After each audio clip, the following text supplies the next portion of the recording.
call the Honourable Ruth Dyson. Well, that's just as well, because I was the only person taking the call. It's a big relief to me, Mr Speaker. It's a real pleasure to participate in this debate on the Passports Amendment Bill number 2, and I want to first of all commend the Minister responsible for the bill, the Honourable Peter Dunn, and thank him for responding to the recommendation of our committee, which considered a petition on this very issue.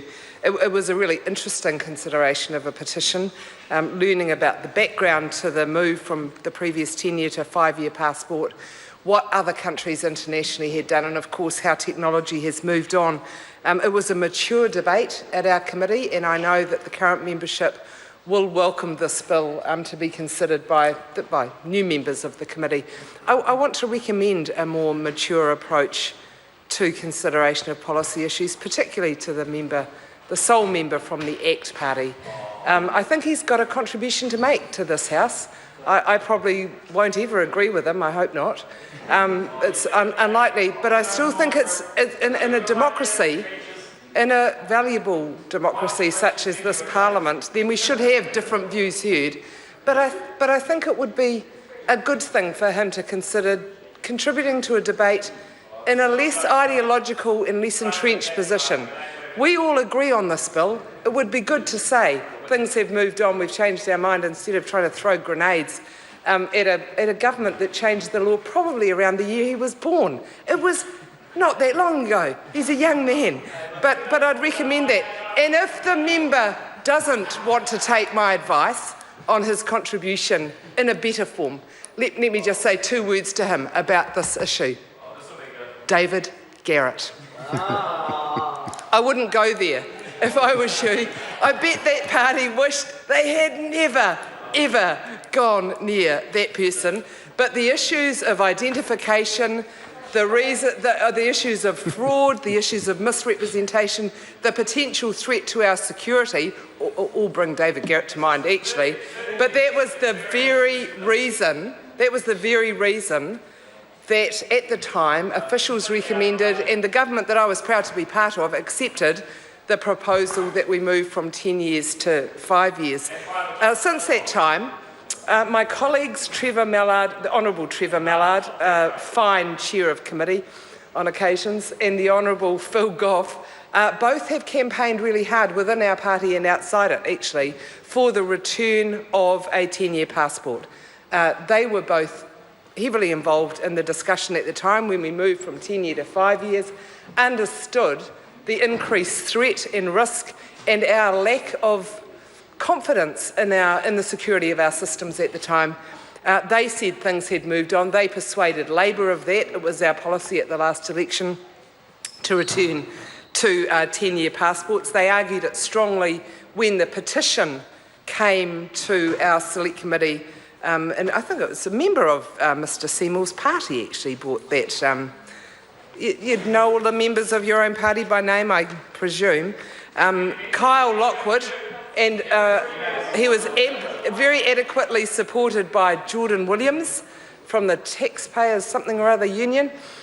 He's certainly an ACT member, but they actually did a very good presentation on this issue to our committee.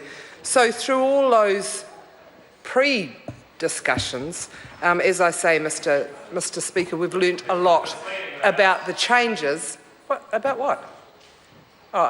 Point of order, Mr Speaker. I'm not sure who said it, but a young man made a comment that I take offence of, and I require him to withdraw and apologise. If the man could self-identify. Speaker, I believe that the member is referring to me. I've been asked to withdraw and apologise. I will not. The member said that a person is a member of my party. Order. Yes. Be seated. Okay. The point is that the member has taken offence at something the member has said. I didn't hear it myself. If she's taken offence, the member should withdraw and apologise. Actually, I'll just ask the Honourable Ruth Dyson as to what it was that she took offence at. With respect, Mr Speaker, that would be repeating something that I say is unparliamentary. I'm happy to come and tell you, but I don't think it's helpful to the order of the House to do that. But I give you my assurance that it was something that I genuinely take offence at, and I'm a fairly robust debater. Thank you. In that case, the member will stand, withdraw and apologise without comment. Ian, I withdraw and apologise. Thank you, Mr. Speaker. So back to the passport amendment. Point of order, David Seymour. The member has been stating that certain individuals are a member of a political party I happen to lead, and that is untrue. That is a matter of debate, and we'll carry on. The Honourable Ruth Dyson. Mr. Speaker, thank you for the clarification on what wasn't a point of order, and I want to absolutely apologise to Jordan Williams for saying that he was a member of the ACT Party. I can understand why Mr. Williams would be offended at that. I thought he was. I apologise, and I will never make that sort of assertion again. Maybe we should come back to the bill. Okay. It has been a bit of a tradition in the House over the last few months to end the week on a bill on which there's agreement, and I'm pretty sure that there is unanimous agreement on this bill, and I think it's a very good way for us to end the campaign, to end the week's session.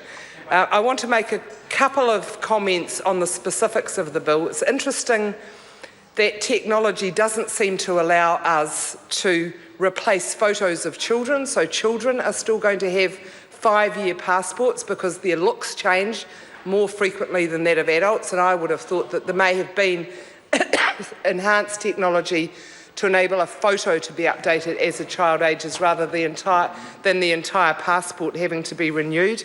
There has been considerable debate about the cost of the passport. Originally, we were told that it was going from 5 to 10 years and the cost would double. There was a bit of a shocked reaction to that. It certainly doesn't take double the administration or double the paperwork, literal paperwork in a passport to extend it from 5 to 10 years. So I think the Minister should be commended for his intervention then, and it seems to have got back to a more reasonable rate.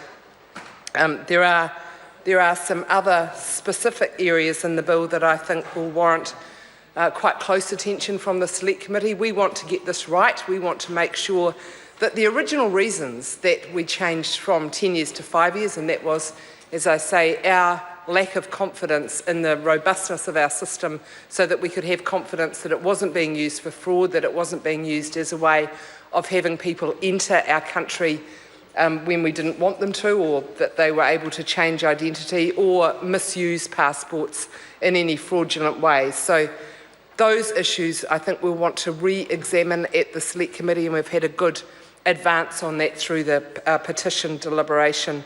And then there are other, let's look to the future while we have this opportunity, chances that this legislation will provide us with. For example, do we have to continue to do so much of the work on paper? Can we do more online? You know, what is the current situation in regards to the security? I've been very impressed with the way that Internal Affairs have updated access to online renewal of passports. Is that going to still be maintained under the 10-year issue, and will it give us the integrity without having individual verification? So, Mr. Speaker, just in conclusion, I think this is a great note on which to end the week, with the Parliament agreeing that this is a good bill worthy of progress. The Select Committee that I am privileged to chair will welcome it. I hope that we give it the level of scrutiny that it deserves, and I look forward to its further progress through the House.